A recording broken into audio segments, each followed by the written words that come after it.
Bueno, esto es una clase sobre... Es en realidad una puntualización, porque el gran... ¿cómo llamarlo? El excelente padre de familia, el gran humorista y el gran poeta y escritor Santiago Moure, cuyo trabajo en la fotocopiadora de Puan es ha permitido también que de alguna manera a veces hace desgrabaciones mi padre, entonces me pregunta a mí tal palabra, nos hemos hecho amigos, me ha conseguido después ese trabajo en el vacunatorio, en el hospital de niños de Elizalde, es un tipazo, un crack, un gran talento y una excelente persona, la cual no siempre se va de la mano. Y, y bueno, dentro de su admirable labor poética, hoy se despachó con un haiku referido a un pibe al rapi que le traía la comida, lo cual me motivó a puntualizarle que el haiku desde el punto de vista métrico estaba perfecto. No es difícil cumplir con eso, ¿no? Se llaman, ¿cómo se llaman? Moira, bueno, en japonés tiene un nombre, obviamente, tankas, esas cosas. Kanji, no importa el nombre japonés, pero es bastante sencilla la métrica, ¿no? El haiku. Él me pidió entonces que haga una clase, que le aclare todo esto, que él está siempre deleitado con mi... Me dijo, sos mi erudito favorito porque se nota que vos eh, amás no solo transmitir conocimiento, sino que te interesa, te da curiosidad y no es que le pusieron una pistola y tuviste que aprenderte todo Heidegger para salvar tu vida, ¿no? Este, o salvar tu ser para la muerte, digamos, ¿no? Entonces, como él me quiere mucho, evidentemente, me quiere ayudar y se enteró de que estoy un poco corto de alumnos y de changas y de traducciones y que, bueno, tardan en pagar algunas cosas, que necesito, eh, digamos, soy joven y necesito el dinero, como decía Marilyn Monroe explicando la foto del... que no fue para Playboy, fue para un fotógrafo. Y la historia es interesante porque el creador de Playboy necesitaba el número uno, encontrar la mejor foto y se la compra por $25. Bueno, yo era joven y desnudé mi necesidad económica y él me dijo, bueno, está muy bien, el haiku es muy despojado también, muy austero, te transfiero ya mismo y prepárame una clase sobre el haiku. Así que va a ser una clase igual, por supuesto. Si yo les digo lo que me pago, la de Hitler es muy completa, me pagarán 4 veces más. No voy a decir los montos, pero es muy barato. Por eso los tengo que decir para que alguien me pida más, porque es realmente un placer para mí dar estas clases. Y es muy barato para ustedes encargarlas, ¿eh? Realmente, realmente, realmente. Estamos hablando de niveles muy bajos. Bueno, entonces, vamos a ver cómo sale, porque va a tener que salir 4 veces peor que la de Hitler. Es sobre poesía. Entonces vamos a empezar hablando un poquito del haiku en sí, ¿o no? ¿O terminamos con eso? Bueno, vamos a hablar en general. ¿Qué es la poesía? Han tratado de definirla muchas personas, muchos filósofos. Platón dice que la poesía es lo sagrado, liviano, al lado sagrado y liviano, ya siendo poética la definición. Eh, Además, un adelantado, como neurofisiólogo, Platón hablaba de la metáfora como dos partes del cerebro que tienen un puente. En fin, la poesía es quizá eso, en algún sentido, de acercarnos una magia, una espiritualidad, una religiosidad muchas veces, y un mundo que trasciende lo cotidiano, que tiene ese plus estético. Ahora, ¿cómo se logra? ¿Cómo se define? ¿Qué alcances? ¿Qué limitaciones tiene todo eso? Va variando a lo largo de la historia. La famosa frase de Oscar Wilde, que Harold Bloom dice esto tiene que estar en letras de molde en todas las universidades. All bad poetry is sincere. Toda mala poesía es sincera. Oscar Wilde dice uno tiene que poder dominar el tema que aborda Y si uno está todavía tomado por la emoción que lo embarga, no puede escribir con la suficiente capacidad, soltura, porque el escribir es una técnica y no es un sentimiento inspirado por, bueno, está toda esa visión judeocristiana del rayo, de las musas y todo eso, que desde luego tiene un origen psicológico muy evidente, que no podemos escribir cuando queremos, como queremos. De pronto, en un momento que suele conceder con una distracción y no con una, me voy a concentrar y escribir, sino bajo la ducha surge como una inspiración. Entonces es natural atribuirlo a las musas, pero ya en Hesíodo está, las musas se desmienten y todo ese recorrido de los historiadores que van desmistificando la historia y se van convirtiendo en historiadores atados a la manera de relatar de las novelas de su época. Por eso Tucídides es tan distinto a Toynbee, a Eric Hobsbawm, ¿no? La poesía, bueno, es interesante recordar que las civilizaciones suelen empezar por la poesía y llegar a la prosa, porque uno pensaría que es al revés, que es algo elaborado, difícil. Hace poco en una conferencia que dio el poeta Fabián Casas, dijo algo bastante cierto, y lo dijo muy bien, que es que de ninguna manera la poesía es esta cosa que tiende a pensar, ¿no? El cliché de decir, es lo almibarado, lo dulce, es algo de alguna manera más elaborado, más sofisticado, refinado, pero él recordó que la poesía es lo crudo. Realmente la recepción de la poesía misma siempre es bastante más inmediata que la de la prosa, pero además que la de su significado mismo. Nosotros podemos decir, bueno, por ejemplo, este poema que alude a que Zeus decide pernoctar, para aumentar el placer lo quiere 3 noches en lugar de una. Entonces le pide a Apolo, que era el encargado de llevar el carro del sol, que se detenga y entonces hace que un día dure 3. Pero esto aparece citado como León de la Triple Noche. Y aunque uno no sepa a qué se refiere, ya se ve impactado. La poesía permite además confusiones imposibles. Recordemos el poema de Kipling. Si no me hubiera dicho que era el amor, hubiera creído que era una espada desnuda.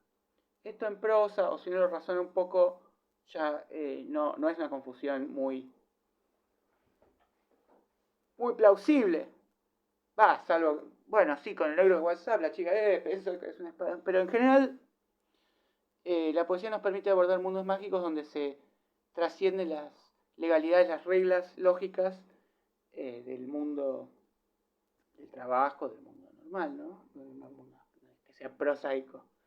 Es interesante recordar que Monsieur Jourdain, en El Burgués Gentilhombre, es estafado por una serie de profesores particulares, como aquí mi amigo Santiago, quiere adquirir cultura porque es rico y entonces le enseñan gramática, oratoria. Entonces lo primero que le dicen, bueno, se divide en prosa y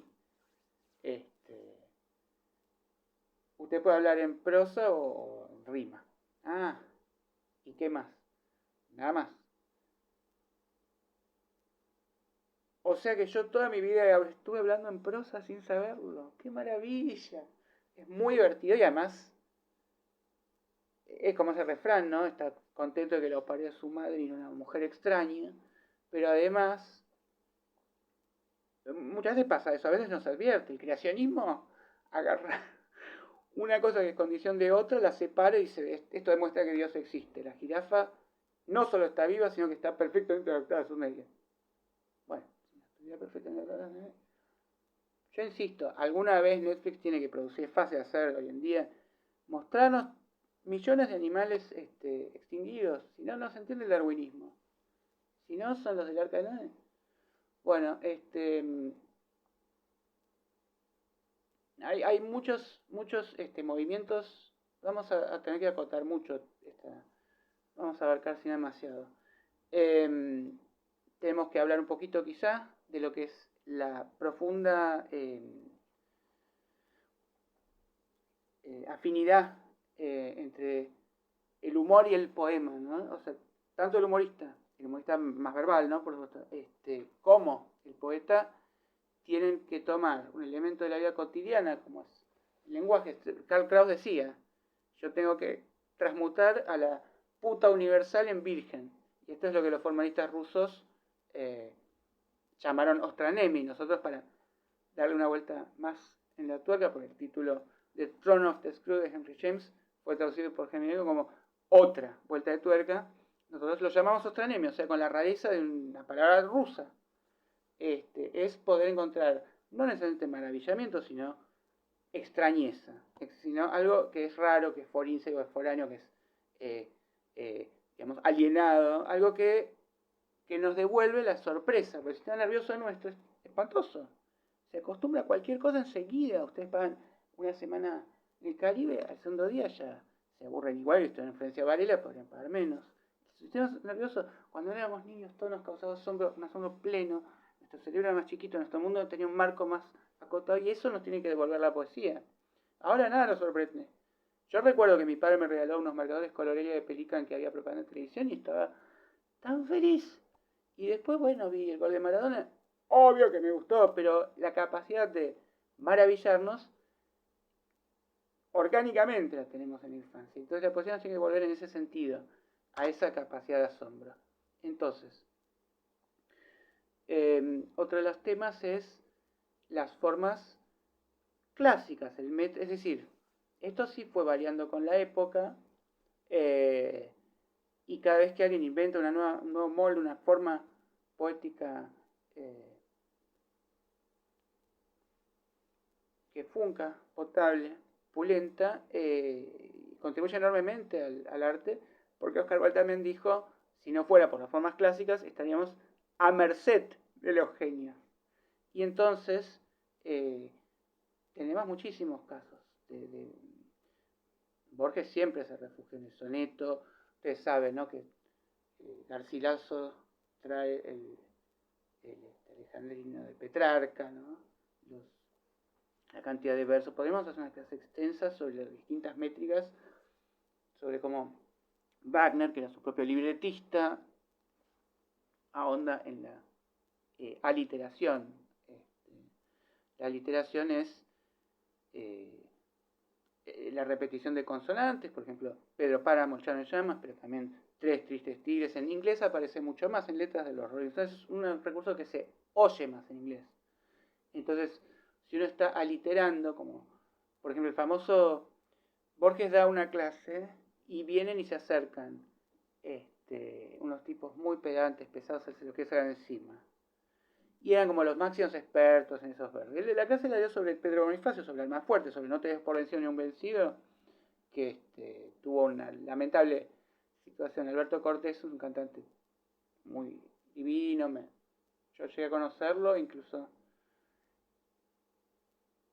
Bueno, no me quiero jactar, pero él conoció las empanadas de determinado lugar espectacular que no me paga para decir esto, gracias a mí. Entonces, con todas las mejores intenciones, ¿qué hizo? Musificó, llegó a un canto, todos los incurables tienen cura. 5 segundos antes de la muerte, la verdad que queda muy mal con ese sonsonete. Y esto es lo que tenemos que hablar, porque si hay algo que fusiona lo que es contenido y forma, es la poesía. Nosotros en la vida cotidiana decimos ininterrumpido, y no nos molesta la palabra ininterrumpido, se interrumpa constantemente. No está fundido el contenido, la forma no nos molesta que la palabra no se parezca a la cosa. Por supuesto que es muy lindo cuando sí, ¿no?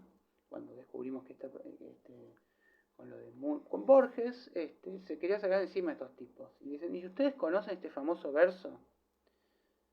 En el medio de la plaza del pueblo de Pueblo Guajó, todo con pelota en la aliteración, hay un letrero que dice la puta que te parió también, la literación, puta que te parió.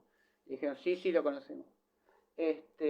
Además de la literación, bueno, una de las figuras que aparece mucho en poesía que recuerdo es esto de unir los opuestos, que no es exactamente eso lo que significa originalmente oxímoron.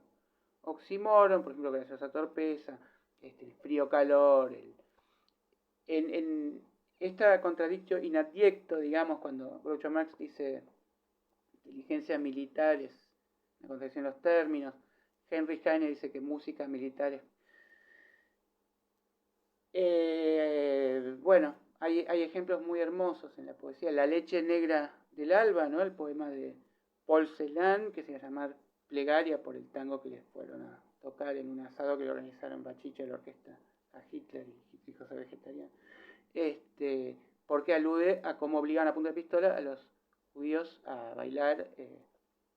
Se va a llamar tango de muerte, todo es fuga, ¿no? Y empieza leche negra del amanecer, te bebemos. Bueno, ya la imagen esa es un gran contraste, pero es un contraste que fluye. La poesía hace contrastes que fluyen, ¿no? Como hay una lejanía aún en lo cercano. Cuando soy el niño, soy el anciano y no soy el hombre que te busca en vano, un poema que compuse yo. Si quieren mis poemas, se los puedo mandar, ¿eh? Tengo un montón. Bueno, juegos así de contrastes. En el humor, en cambio, se explota la diferencia. Entonces se dice lado caliente, y no es que fluye. La cuadratura del círculo, siempre se busca ahí el ridículo, resaltar el absurdo. Esa cortocircuito que se produce gracia en el humor, y en poesía produce como una reconciliación imposible. Bueno, podemos hablar entonces de cómo los distintos metros, eso sería algo que daría mucha tela para corte, sería una cosa muy extensa, pero muy interesante también. Porque bueno, también tenemos que hablar de la musicalidad, o sea, la parte que siempre está es el ritmo. Puede haber verso blanco, es más difícil lograr un buen poema con verso blanco que poder refugiarse un poquito en la rima que por sí lleva con el envión la direccionalidad de esa música a una lectura que normalmente tenemos que hacer en voz alta y nos gustaría memorizar. En realidad la rima estaba para memorizar, o sea, antes que no se podían escribir las cosas, entonces los rapsodas contaban con el epíteto homérico, o sea, no había tampoco que memorizar tanto, la memoria funciona por 7 bits, entonces eso es muy interesante, como fue forzosa esa evolución de la poesía para poder ser rememorada y transmitida. Bueno, es interesante también ver, por ejemplo, los manuscritos de Borges y cómo fue corrigiendo. El libro Fervor de Buenos Aires fue completamente reescrito, pero lo asombroso cuando uno admira el talento de Borges es que también como corrector es genial y autocorrector, ¿no? Y hace cosas increíbles. Está bien corregir naos por naves, está bien corregir fundación mitológica por mítica, está muy bien atenuar fealdades, barrosquismos, pero después en un momento tiene un poema que dice final de año, bellísimo poema, ¿no? Y la parte final de ese poema, o sea, el final, cuando todo el mundo coincide en que lo más importante, el libro de Kermode, buenísimo, lo importante es el final, lo más importante es el final, y un poema más. Suprime la línea final y lo mejora muchísimo. Porque dice, bueno, a quien lo quiera se lo mando, pero termina diciendo algo inmóvil, algo que espera, que lo desea. Y suprime la línea final y ese corte nos deja inmóviles. Es como cuando en una economía verbal de un verso, por ejemplo, para citar este que estábamos diciendo de Fuga de muerte de Paul Celan, hay una sola parte rimada. Y esa parte rimada llega con mucha más potencia. Dice, el muerte es un sabio de Alemania, y ahí toma el título Rudyard Safransky, la biografía de Heidegger, que habla de ser para la muerte. El muerte es un maestro de Alemania, der Tod ist ein Meister aus Deutschland, sein Auge ist blau, su ojo es azul, trifft dich mit bleibender Kugel, te acierta con bala de plomo, trifft dich genau, te acierta justo. Entonces, nos impacta en virtud también de que hay una única rima. Es como cuando Spielberg hace en la lista de Schindler el momento único que rompe el blanco y negro con la niña rosa, ¿no? Estos efectos tenemos también el tema, bueno, recuerdan ustedes, ¿no? Esto es un país de chorros, así que recordarán el himno de los chorros allá en la fuente, había chorritos, se hacía grandote, se hacía chiquito. Esto se hace en poesía también en prosa, Gulliver, pero quiero decir, lo que hace muy bien, por ejemplo, la mejor poeta de la historia, la polaca, que es amada en Rusia, es espectacular, ¿no? La que escribió el poema de Hitler bebé, qué hermoso Adolfito, están todos buenos augurios, como le dijo Cristina a Alberto, dijo, miren estos buenos augurios, la Maal, las palomas cantan, un poema muy lindo, y muchísimos tiene, espectaculares. La realidad vino y nos arrojó tierra a los ojos. Pero cuando uno, por ejemplo, piensa en T.S. Eliot, que habla de la I will show you something new, fear in a handful of dust, y ella dice, bueno, no lo recuerdo, de memoria pensé algo así como, era una, qué sé yo, era una felicidad tan enorme que cabía en la palma de una mano, o era... Bueno, Paul Celan tiene en contraluz esta imagen que habla de... Su amor era tan grande que podría haber levantado la tapa del féretro si no fuera porque la flor que le puso era tan pesada. Entonces esto es una flor pesada, y algo inmenso que cabe, por ser inmenso en un lugar chiquitito. Todo esto también son las libertades. Me acuerdo de un poema que escribí, le dije a mi hermana, me dice, no, pero los rinocerontes no son míos. Le digo, bueno, es una licencia poética. Me dice, vos sacaste la licencia, vos tenés el carnet. El tema entonces es esa mirada plástica, mágica, imposible, que bueno, hay muchísimos ejemplos muy diversos a lo largo de la historia, pero cada vez que alguien consigue un nuevo formato, también ya está generando grandes logros artísticos. Por ejemplo, Mariana Walsh recuperó el Limerick, ¿no? El Limerick, que en Irlanda es, digamos, todo el mundo lo puede recitar de memoria, los más grandes Limericks, los más divertidos. Quizás el máximo maestro sea... Hay otro, pero voy a citar a Edward Lear, Lear, que bueno, va armando siempre así como...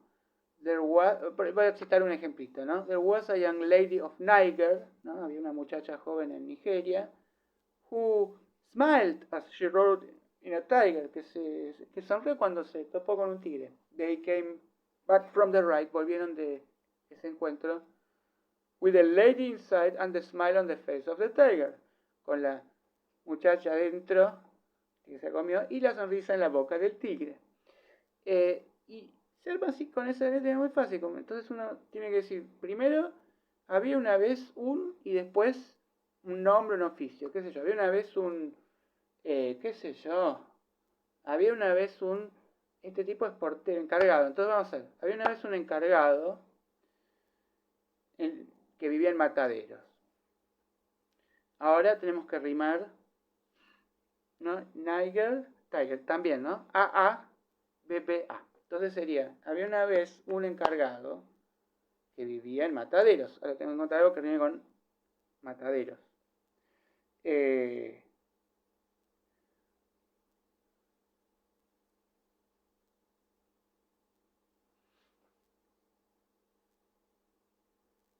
Un gran corazón, nunca ponía peros.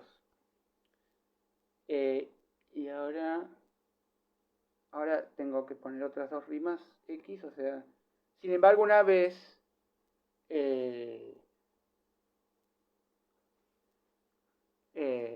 algo que viene rápido, vamos a hacer algo bien elusivo hoy. Bueno, no. A ver, tenía un gran haiku, un gran coeficiente intelectual, y hoy me escribió un haiku aquel encargado de Matadera. Así se arma el haiku, ¿no? Y Mariana Walsh en So Loco armó un montón, bellísimos para niños. Es decir, que el tema de importar una métrica y poder adaptarlo a un idioma, así como nosotros tenemos en la prosa la capacidad de exportar el espíritu que animó un idioma, por ejemplo, Joseph Conrad, cuya primera lengua era la polaca, la segunda la francesa y la tercera la inglesa, escribe en inglés, pero con la voluptuosidad, la delicadeza y los matices del francés. Borges escribe en castellano, pero con una sintaxis inglesa, reticente, capaz de poner además adverbios y adjetivos como no solemos hacerlo. Melancólicamente, vamos a poner bueno, no importa, parezco la viuda de Borges. Vamos a hablar de los poemas quizás más autóctonos. Bueno, Baldomero Fernández Moreno tiene algo que en Sartre aparece escrito en forma de novela, en Baldomero Fernández Moreno es harto ya de alabar tus exteriores bellezas, canto a tus primeros interiores y empieza a hablar del duodeno, del anillado. Es muy gracioso, muy bueno, y bueno, justamente si no fueran poetas serían buenos humoristas. Borges tiene... es el único juego de palabras que publicó, pero era buenísimo para los juegos de palabras, pero es a veces hay gente que sabe hacer calembús, pero los reprime y dice, no, esto es una pavada. Y cuando no es tan fácil, ¿no? Lo que hablábamos el otro día es cómo se ha infravalorado la dimensión, el poder, la grandeza del humor, en virtud misma de que el humor consiste en el gran poder de poder infravalorar y volver ligero y liviano todo. Entonces, los más grandes humoristas terminan siempre queriendo decir, bueno, pero yo también sé hacer tragedia. Siempre ganan Oscars los trágicos, eso es verdad. Es más difícil hacer reír que hacer llorar, ¿no? Es como que alguien tiene un bisturí y dice, además de operar el corazón, yo podría matar a alguien. Es verdad que uno, teniendo ese instrumento, lo puede utilizar para una o la otra cosa, pero sí, lamentablemente, Dustin Hoffman, o sea, ¿cuándo gana Tom Hanks? Y son grandes humoristas. Al Pacino lo gana haciendo el ciego, hay que hacer... Bueno, Never Go Full Retarded era el lema brillante de la película. Tropic Combat se gana siendo de autista, pero nunca de capacidades especiales completas. Bueno, por eso se pasa de lo sublime a lo ridículo también. Si ustedes hacen malos poemas, pueden ser humoristas. O sea, siempre está el consuelo. O alegra a uno o alegra al otro, ¿no? Como dice Schopenhauer, lo que hace mal a la parte animal hace bien al cerebro, y lo mismo dice Leonard Cohen, whatever makes a soldier sad will make a killer smile. Si pone triste al soldado, al asesino interior lo pone contento. Leonard Cohen, un grandísimo poeta, vamos a recordar por ejemplo un recurso suyo en Story of Isaac, que dice, when it all comes down to dust, I will help you if I can, I will kill you if I must, ¿no? Cuando todo llega a lo más bajo, a lo polvo, cuando llega el polvo es lo más bueno con una mitad, pero acá se refiere a la aridez, a la estepa, como en Pedro Páramo, ¿no? Y cuando todo llegue a la guerra fracticida, te voy a ayudar si puedo, pero si me dan la orden te voy a tener que matar. Y cuando repite esto, que parece un estribillo, lo repite cambiado. Entonces dice, when it comes down to this, I will help you if I must, I will kill you if I can. O sea, si cuando todo llega a lo más bajo, si puedo te mato, y si me obligan te ayudo. Y esas son cosas que uno las escucha e impactan de una manera muy íntima. Siempre la poesía es así. Entonces es un lenguaje... bueno, les decía, Borges es un gran humorista, y entonces dice el argumentum ornitologicum, es decir, frente a todos estos argumentos ontológicos que muestran la existencia de Dios, que dicen, si yo tengo la idea de un ser perfecto siendo yo imperfecto, es porque Dios me la puso. Me refiero que, digamos, como diría Maradona, la tenés adentro, esa idea, gracias a que te insufló la deidad cuya existencia queda así demostrada. Bueno, entonces Borges, simplemente basado en que le divierte que la palabra para decir el estudio de los pájaros sea ornitología, el argumento ornitológico suena a ontológico, es que él ve una banda de pájaros cuyo número es indiscernible, pero es un número, qué sé yo, del 1 al 10, pero no es ni 1 ni 2 ni 3, por lo tanto es un número que solo Dios sabe, por lo tanto Dios existe. Y tenemos también un interesante muestra de cómo a partir de un chiste Borges del humor hace poesía. Yo lo que quería decir es que los humoristas últimamente se pasan quieren mostrar que pueden hacer tragedia. Mel Brooks tuvo la decencia siempre de no poner su nombre. Si produjo La Mosca, y se llenó de moscas, si produjo El Hombre Elefante, le hizo dirigir por David Lynch. Le preguntaron por qué, si este tipo nunca había dirigido nada. Dice, no, porque yo vi una película de él y hace las cosas que me gustan. Es simbólico, pero no sabe a qué alude el símbolo. Bueno, Mel, ¿por qué no ves ahora Twin Peaks y me explicas? Pero siempre dice, no, pues si yo pongo mi nombre, Mel Brooks, en tal película, la gente espera carcajadas, va y si no me reí ni un puto momento, devolverme la entrada, o te llevas vuelto, va a haber bondi, son todas metáforas del colectivo ahora. Y entonces Borges escucha el chiste, que el judío dice, no sé qué hacer. ¿Qué pasó? Le pregunta a Dios. Mi hijo se hizo cristiano, no lo puedo creer, le habíamos hecho la barnizato y ahora se convirtió al cristianismo. Y Dios le responde, no sé qué decirte, ¿qué te puedo decir? Si no sé solucionar esas cosas, a mí me pasó lo mismo, mi hijo también se hizo cristiano. Jesús era judío. Tiene un sobre remate, que es, tuve que hacer un Nuevo Testamento. Bueno, entonces, eso que es un chiste lo convierte Borges en Everything. Shakespeare va al cielo y dice yo, bueno, le di mi piel, le di mi voz a Julieta, a Julio César, pero no sé quién soy, ¿no? Ahora he venido a verte, Dios, para que me digas cuál es mi verdadera identidad, porque me he prodigado en estas distintas identidades que habité, pero no soy nadie. Y Dios le dice, choque esos 5 colegas, bienvenido tú, yo también, yo soy toda la humanidad y no soy nadie. Entonces, realmente siempre se puede lograr algo conmovedor, una pequeña verdad que nos produzca un insight, un satori. Todos los poetas orientales son también muy interesantes, especialmente para nosotros en Occidente, porque tienen el misterio que le atribuimos a Oriente, un Oriente imaginario. Por eso triunfó, bueno, Macpherson, que era como el caso amerino, ¿no? Y logró convencer que él había encontrado unos antiguos manuscritos de Ossian y estimuló a Goethe y a todo el mundo a escribir poemas a la manera oriental. Goethe escribe Diván de Oriente y Occidente, ¿no? Donde tiene, por ejemplo, una descripción del crepúsculo del atardecer, Gottesdämmerung, que sería alle ferne wird zu Nähe, o sea, toda cercanía deviene lejanía.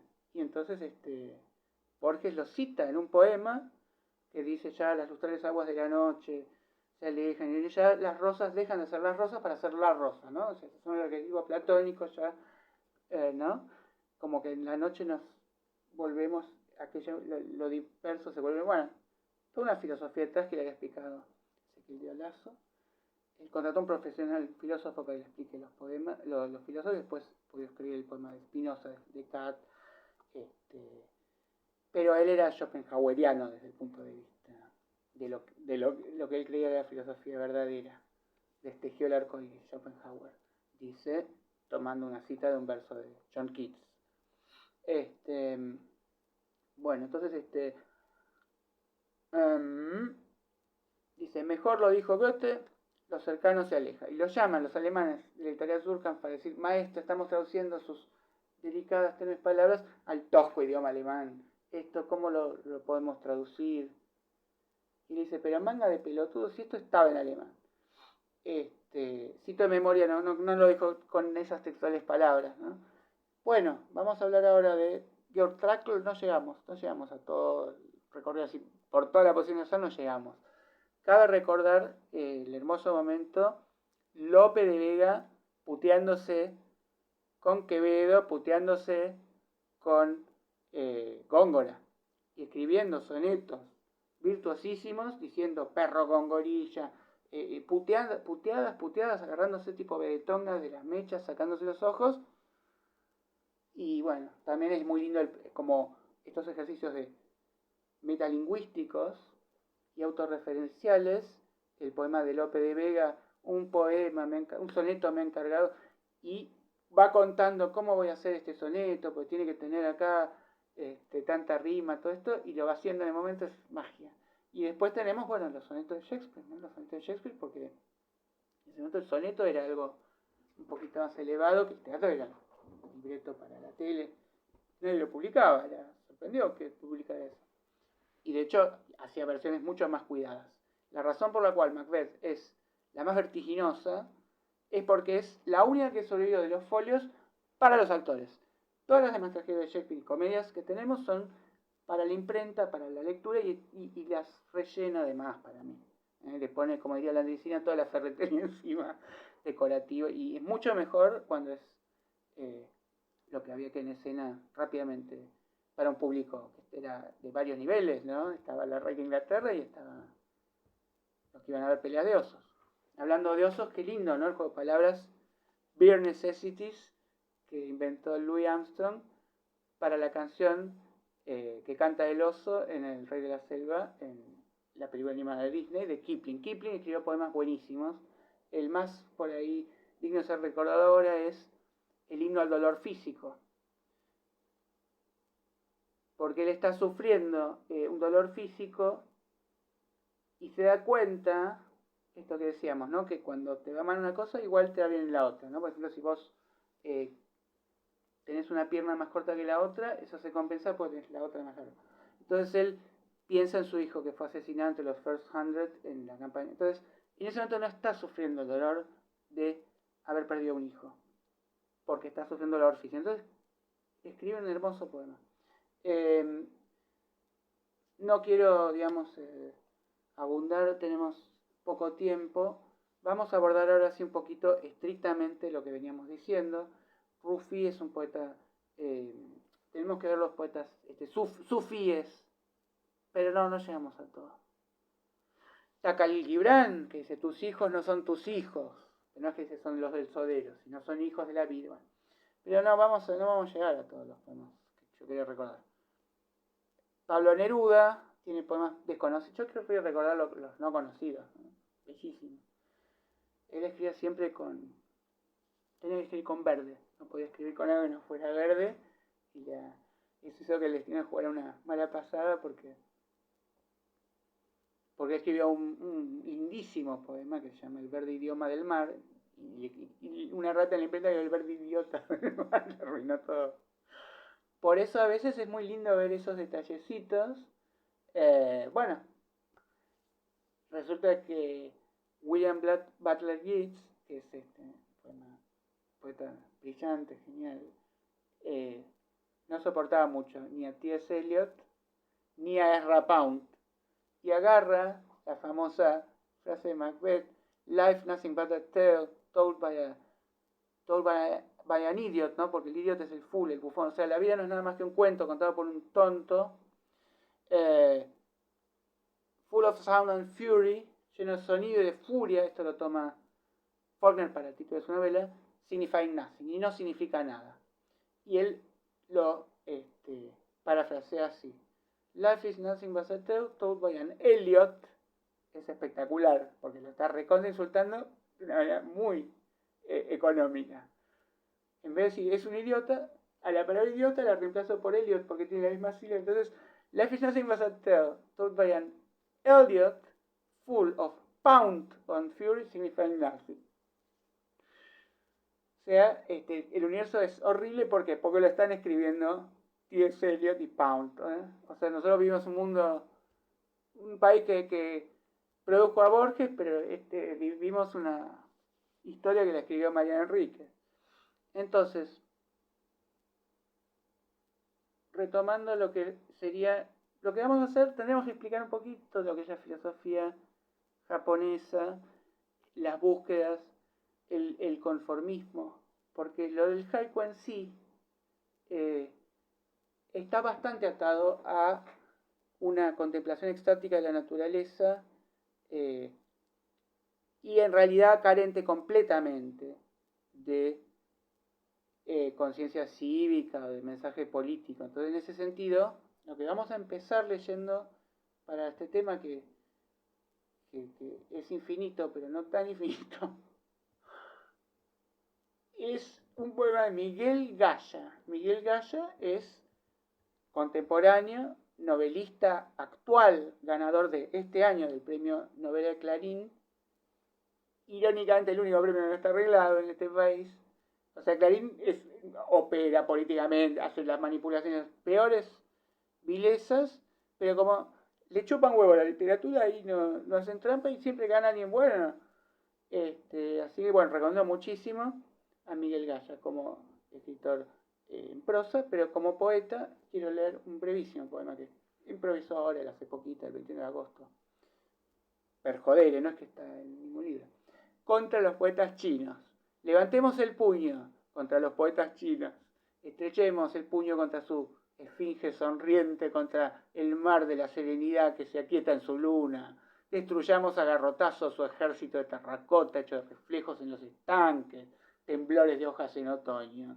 Pisoteemos sus lánguidas reflexiones sobre el paso del tiempo, sus añoranzas de aldeas sumergidas en la bruma.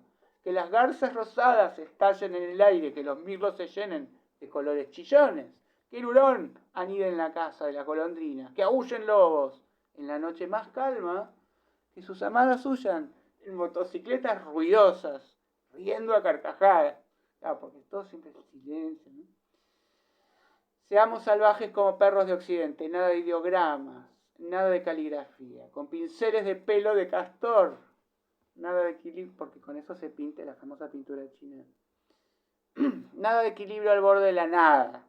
Que el aire atruene de máquinas escribiendo en tipografía catástrofe nuestros manifiestos ululantes, nuestros poemas malformes. La ruina que sembraremos en lo perecedero. Señalemos con burla a los viejos que bailan borrachos por las colinas, que se acuestan extasiados con mujeres sonrientes, de ojos cerrados, farsantes, fracasados, retóricos arrastrados, la bruma en los farolillos, las urracas en la nieve, el paso furtivo de la Marta, todo al desván, todo al olvido, todo lo arrollaremos con paso de batalla, subidos como una exhalación en poemas que estallan y arden en lo alto y en la noche, como fuegos artificiales fabricados en China. Entonces, no tengo ahora tiempo para explicar exactamente toda la filosofía que anida detrás del haiku en sí. El haiku es traído a la lengua castellana, importado, descubierto y traducido del japonés por mi amado poeta Octavio Paz, maestro del verso blanco, que también dominaba perfectamente el endecasílabo. De hecho, estaba todo el tiempo pensando en eso. Cuando Buñuel, que está filmando La Edad de Oro, le dice, como subtítulo le voy a poner las frías aguas del cálculo egoísta, que era una cita del largo elogio que le dispensa Marx a la burguesía, que logró sacar el sentimentalismo barato, la mitología, la alcurnia, la hipócrita nobleza. La burguesía saca la venda de esto y dice, es todo por la guita, esto es un comercio duro y puro. Y entonces en lo que presta atención a Octavio Paz es un alejandrino, son frías aguas. Está todo el tiempo pensando en eso. Y bueno, en eso es lo que hay que pensar, contar las sílabas. A eso nos acostumbra mucho más, digamos, la métrica, que el verso es muy difícil de lograr. Bueno, porque te tienes que apoyar en otras cosas. Y por eso Milton odiaba el verso. Un verso blanco nunca es del todo blanco y nunca es del todo un verso. Es muy interesante todas esas disputas, no llegamos a todo eso. Pero bueno, en general, a partir de la observación de algo que parece anodino, que es algo de la naturaleza, se llega a comunicar un mensaje de sabiduría para la vida a través de este arte que está vinculado a los samuráis y al arte del el té en Japón, ¿no? El té verde. Pero bueno, para todo eso ahora, y al zen, a lo que es a través de la meditación, llegar al Satori, ¿no? De una manera brusca. A veces incluso el maestro te pegaba y, o sea, realmente en ese sentido, en esa brusquedad es que la poesía tiene que actuar para el cerebro, pretalámicamente, ¿no? Y es un caso muy especial, porque si bien no hay nadie escribiendo ahora una oda a, qué sé yo, la guerra, la invasión a Ucrania, no hay un impedimento para hacerlo, pero la oda, todos los, digamos, usualmente las métricas y las formas clásicas no obligaban tanto a un contenido específico, mientras que el haiku sí. Cuando Octavio Paz lo importa, el primero en valorar a Bayó es Julio Cortázar, que escribe entonces el libro que ahora se recopiló como Salvo el Crepúsculo, porque es el final de un poema de Bayó, como ya todos se han ido, las hojas dispersas, no queda nadie, salvo el Crepúsculo. Entonces uno ahí comprende, bueno, yo, no sé, me robaron el celular, mi novia me dejó, pienso que no tengo nada, pero sí, tengo el sol. Uno mismo en cada haiku encuentra mensajitos, frases motivacionales de banana contra, y Cortázar tiene bellísimos poemas. Haiku tiene, me acuerdo de una casa, unos malbones, pero venían todos los gorriones. Bueno, entonces Santiago Maure, ¿qué hizo? Hizo este poema con otra temática. Y por supuesto las temáticas es algo que es súper lícito, tiene que ver con lo lúdico y justamente le está dando una frescura y un impacto diferente.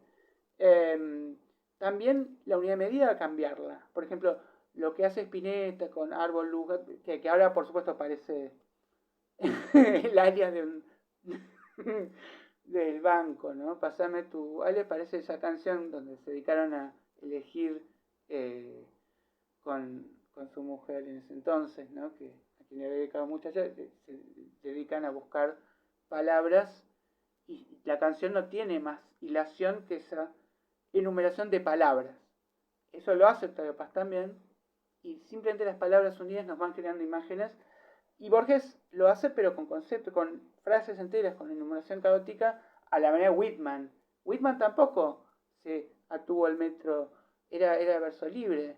Era un verso libre que además obedecía a un vocabulario callejero, no callejero, sino digamos, que normalmente no era el de la poesía distinguida, ¿no? Él no tenía una formación tampoco tan erudita, ¿no? Bueno, digamos, si uno es experto en Neruda es un nerudito. Y si uno es muy erudito ya es un nerudo. Este tipo de juegos con palabras, a veces logramos una palabra que en lugar de ser graciosa es conmovedora. Yo sufrí lo suficiente. Puedo titular en mi poema Sufriciente, ¿no? Después, por ejemplo, Octavio Paz toma cosas de la vida cotidiana y las vuelve poéticas. Porque, por ejemplo, Águila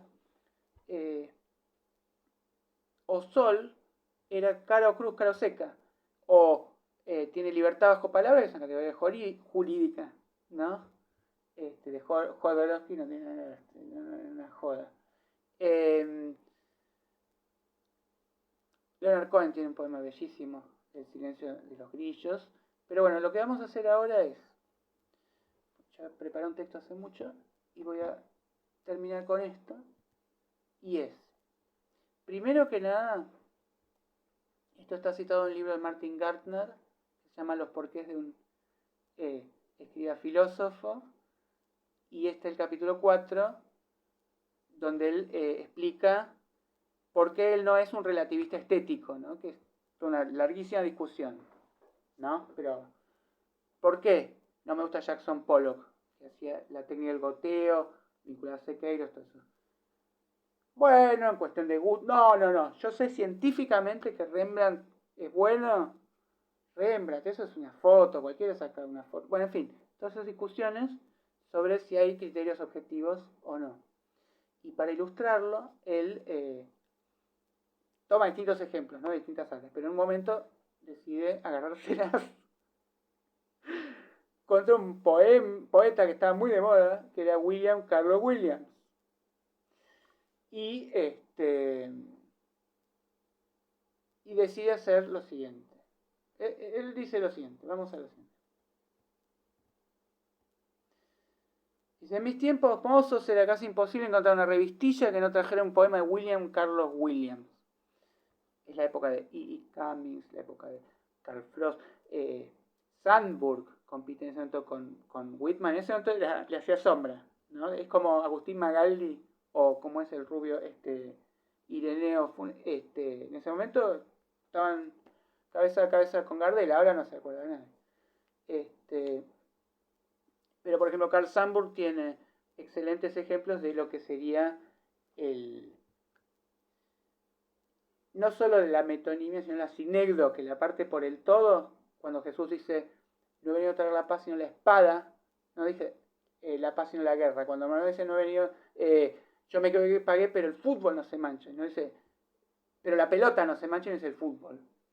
Entonces él ahí dice,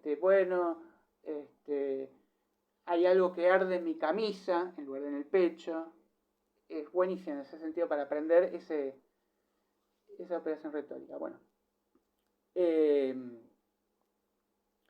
Siempre leía lentamente y lo releía 3 o 4 veces esperando encontrar algo de más valor que prosa indiferenciada y cortada en versos, que a veces eran tan cortos que llegué a preguntarme si esas revistas pagaban la poesía por pulgadas. Considerad, por ejemplo, los siguientes versos banales que he inventado para parodiar uno de los poemas más admirados de Williams. Your thighs are apple trees, whose blossoms touch the sky. O sea, tus muslos son árboles de manzanos, whose blossoms touch the sky. Which sky? ¿Qué cielo? The sky where Watteau hung a lady. O sea, el cielo donde el pintor Watteau colgó una lady sleeper. Your knees are a southern blizzard or gust of snow. Oh, what sort of man was Fragonard? As if that answered Keynes. ¿No? Es un poema que va saltando una cosa con menciones a un pintor, a un poeta. Comparad ahora mis toscos esfuerzos con este auténtico poema de Williams, The Red Wheelbarrow, que transcribo por completo. So much can be learned from a butterfly ranging in raindrops beside the red wheelbarrow. ¿Podéis, con toda honestidad, decir que encontráis alguna razón para que el poema tenga más valor que mi parodia? Puede que haya algo, pero no encuentro. Quizá no haya nada, no lo sé. Está claro que ahora pierdo la apuesta porque la reputación de Williams sigue siendo más alta, ¿no? Y fíjate que acá me contestó nada menos que la escritora Paula Oloixarac, que sacó ahora este libro, Bad Hombre, citando a Trump, y escribiendo en contra del feminismo punitivo y en contra en general del scratch y a favor de un feminismo superador, ¿no? Y me contestó ahí y me pone, en realidad hay diferencias, me gusta más el primero, el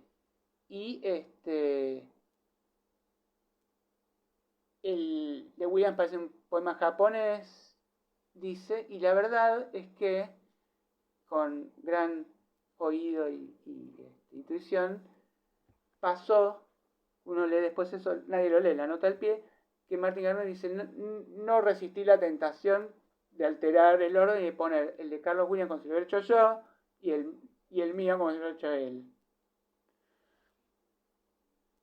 Y ahora vamos al segundo invitado del día, y esta es la parte del haiku, ¿no? La rana y la eternidad. Y esto lo escribe el gran escritor George Mikesh, nacionalizado británico, era húngaro, con toda esa magiar humor, ¿no? Y él se hace popular con un librito donde parodia las costumbres de los ingleses, se llama How to be an Alien, ¿no? Porque para un inglés los extranjeros son alienígenas, otra que bárbaros. Por eso Sting canta en Estados Unidos que para ellos es un alien, pero alien no es como lo llama un norteamericano a un extranjero, ¿no? Oh, I'm an alien. Bueno, entonces dice, tenía yo más o menos 9 años de edad cuando vi cierto viejo chiste que me pareció sumamente cómico. Se le pregunta a un hombre si sabe tocar el violín. ¿Y cómo quiere que sepa? Si nunca lo intenté. No sé si sé tocar el violín, nunca probé.